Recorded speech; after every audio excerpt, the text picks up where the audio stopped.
has got to be one of the most deep, intense get ready with me's I've ever done, but I really, really enjoyed it.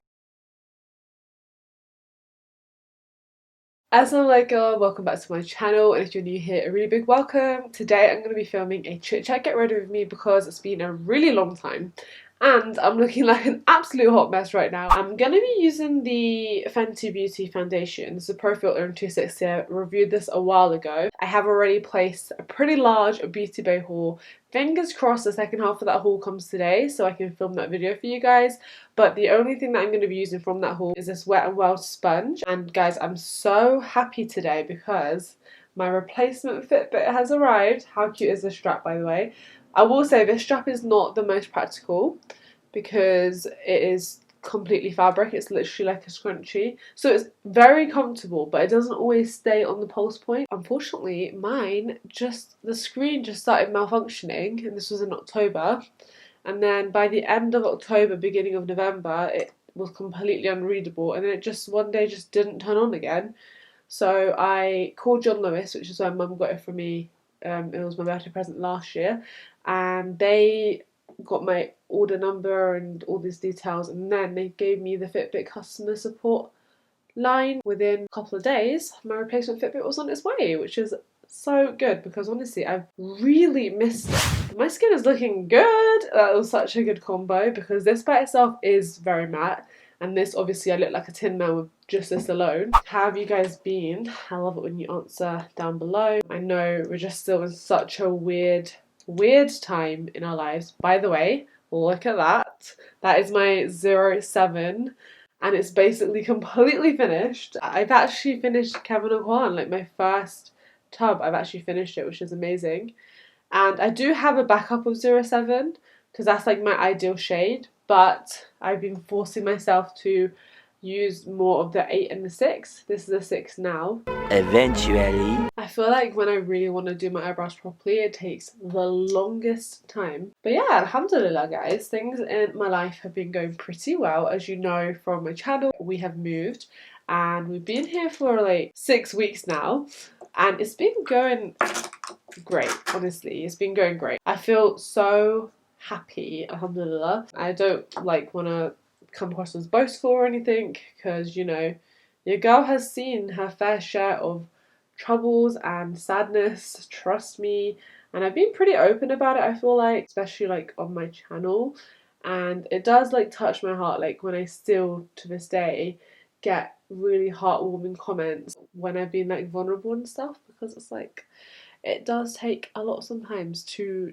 be so open. Guys, at the moment I'm currently editing the like meet my husband video, and I was feeling so insecure about how fat I look in that video. And I know that part of it is a coat, part of it is because the camera can add £10. The mirror you and the camera you can be like two very different people. Let's talk a little bit about weight and fitness and everything like that. Like, I feel like this year more than ever in my life before, I've actually made a conscious effort to try and get into some sort of routine and to try and, as an adult, like fix my eating, because obviously like the first year of our marriage it was a lot of indulging and eating out, and there was like the honeymoon period, and then even after that when we moved here I feel like my eating habits just got worse and worse. Then I started learning to cook in lockdown, like cook properly, and I got a bit better because I was like loving like the home cooked food again.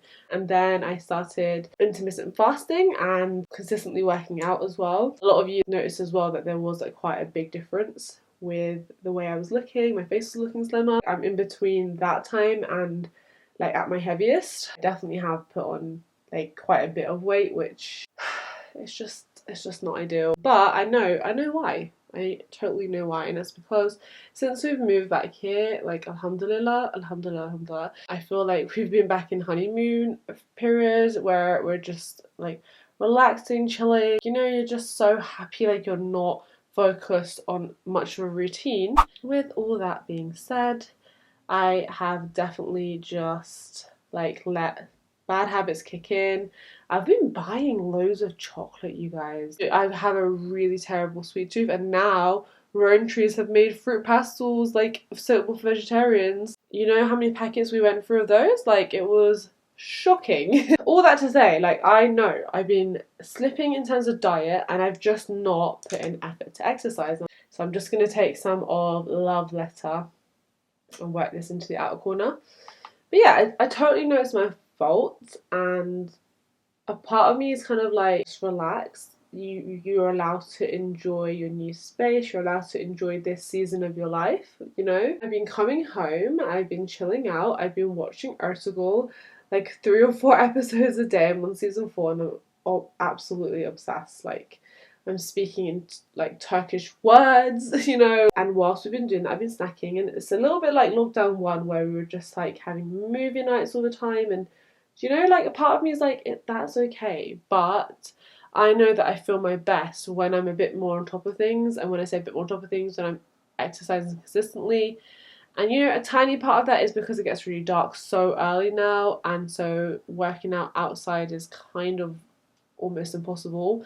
I also am totally aware that these are excuses. If I really wanted to make working out a priority, I could, and I'll change it. I'll say I can make it a priority, inshallah, and I will. Let's talk about, first of all, the fact that I'm living alone for the first time in my life. It's day 4, and do you know what, you guys, like, obviously I'm missing Waqar, I'm missing seeing him, I'm missing being around him. I especially miss like being picked up by him from work, and yeah, just spending a bit of time together, having lunch together, that sort of thing. But apart from that, I'm actually loving living alone, vlogging this experience, so you can find out more about how I get on in that vlog. By the way, loving the sponge. So guys, I started reading a book, I want to say when I was in Milton Keynes, so that was in July, yeah, in the summertime. And I've just finished it now in November. The 40 Rules of Love. It's not a new book by any means. However, I am obsessed with it. Absolutely love the book. I finished it today. I finished it this morning. And honestly, it was breathtaking. How can I describe it? It's definitely a Sufi-esque book. It's definitely more of a spiritual book. And it's about Rumi, Hazrat Rumi, and one of their like closest, I guess you could say, companions. But yeah, I mean, I'm not gonna talk about it too much because I'll give it away, but it is stunning. It's a stunning book. There's 40 rules of love. It's a Sufi idea that to really be in touch with God, one must understand that God is love and love is God. I don't want to like touch any nerves, but at the same time, like, this is my space and this is like what I believe. Allah subhanahu wa ta'ala like loves us so much, and obviously like we should fear Allah and fear Allah's punishment, like, and that fear should keep us kind of like from doing wrong. But I think like love is a much stronger emotion and state of being than anger is, and fear, because fear is something you can almost like forget about, I guess, or you can be distracted from very easily. Whereas if you love someone or you love something, that is like almost consistently, constantly on your mind. Before you make decisions, you think about the one that you love. You are in a different mind space. Whereas like with fear, you can be distracted from that, you know, or you can train yourself to be distracted from that. And you guys, like, I was talking to my friend about death, okay, and I think it's something that's not talked about enough because it's like the only thing that is guaranteed in life. What we both said was how, alhamdulillah, neither of us have really experienced a very close person, very close person, like a parent dying. But what we were saying is that we've obviously in our 25 years on this earth have experienced death, have experienced grief, and also have witnessed from far or near people going through grief. Even people on the internet. There was this, I want to say she was like a food blogger. So many people were like reposting her one day. They were like, please make dua for the sister. And basically what had happened was that her husband had very suddenly, and I think this was, I don't want to get the details wrong, but it was very soon after they got married, he'd very suddenly passed away. Without knowing this person at all, without ever of hearing about this person before, just to see her grief, just for her stories and like the things that she was sharing, I couldn't stop thinking about her for like days on end, and like making dua for her, and like praying that Allah subhanahu wa ta'ala makes this test easier for her, because it's such a hard test, you know. Like, she was saying that she'd waited so long to get married and to find the right person, for the right person to put in her life, and you know, it was so short and sweet, and she literally still had henna on her hands. Like, it was really, really sad. It was really, really sad. But I think that was an example. And then even like my own cousin who was 17, and when she passed away 2 years ago, and it was like out of the blue, completely like sudden, like she'd woken up as normal and she'd gone to school and she collapsed. And you know, like with it all being in Pakistan, we don't still to this day know what the cause of the death was, but all we know is that it was a sudden death, and it was such a shock. If I really think about it now to this day, like it still doesn't feel real to me, and I don't think it will feel real to me until I go and see her grave, right? That is why for me the idea of going to Pakistan like scares me, because it's like we are so scared to talk about it and scared to think about it, because ultimately the majority of us anyway, we're just not ready. We're just not ready for death. And I speak for myself, like first and foremost, like there's so many things that I just think, oh my god, I need to fix up in this, I should be doing more of this, so many things. And I'm just like, I'm young, I'm 25, but that doesn't mean anything in like the scheme of death. The only guarantee is that we will all die. And I think what I was talking to my friend Maz, and just saying like how crazy it is that although it's a constant reminder, there's a constant reminder there, and there's always like people dying. And I'm definitely someone who strongly believes that everything happens for a reason, including if you find out that someone's died, you finding out it's happened for a reason. You're supposed to know that person's died. You're like, you know, inshallah, like hopefully you read in Allah raji'un, and you know you prayed for them. That's supposed to happen. Allah knows best, but I believe that the reason is that we're supposed to reflect on our lives, and we're supposed to like think, what are we doing, and fix up like before suddenly like the message is about you and your life is over. But I think what has really changed my life, and this is going to sound dramatic, but it's fine, because alhamdulillah, like I said in one of my last videos, I think it was lockdown versus marriage, the growth that I've had in this year, I'm shocked. I didn't expect it. I didn't know that I needed to have that much growth. Well, obviously I knew that I needed to change and develop and grow, but I didn't realise how much growth I was going to experience in this year. On a personal level, on a individual level, on a marriage level, as you know, on all these different levels, okay? A show that has completely changed my life is Ertugrul, and I like touched briefly on the fact that I'm on season 4, but I think the reason why it's made such an impact on me is because you see like the struggles and the battles and the amount that they went through. And this is like pre-Ottoman era, okay, so these are like the forefathers of the Ottoman era, but also like the way that they dealt with it. You know, they were so clear that this life is fleeting, this life is, you know, so short, and our ultimate destination is in a much better place than this world. And with that realization, not only were they like really super firm on their deen, but they were also incredibly focused on what they needed to do.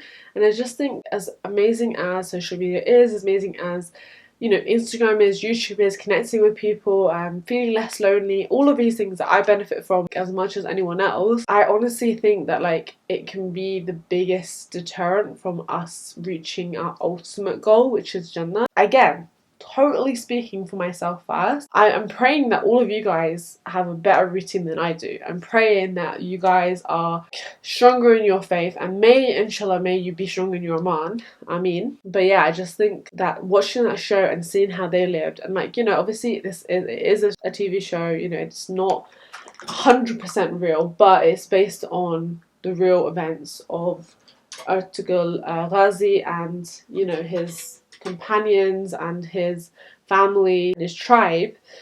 It's just so inspiring, because they, you know, they didn't have what we have now. They didn't have all this distraction, they didn't have all the reach, like the worldwide reach that we have now is incredible. And like I said, like there's so many benefits to us living in this age.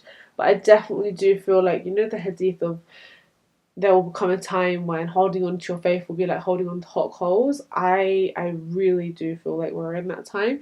It's your nafs, you know, that's what's like ending up stopping you, holding you back, all the rest of it, and then it's just a constant battle of like, no, Instagram's gonna be there, YouTube is gonna be there. I hope you guys like can kind of see where I'm coming from or get the gist of things. I know this is like gonna be a really long video probably, but I'm just gonna do my lips. I'll leave you to reflect for a bit and I'll be back. I personally do feel like these lashes are very American-y, but I don't know, what do you guys think? This has got to be one of the most deep, intense get ready with me's I've ever done, but I really enjoyed it and I hope that you did too.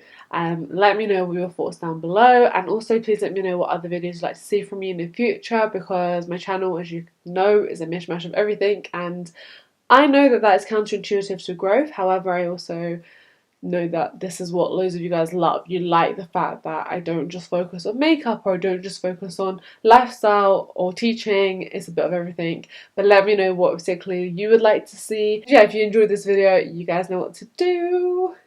Hit subscribe and share it with your loved ones, and I will see you in my next video. Take care, guys. Bye.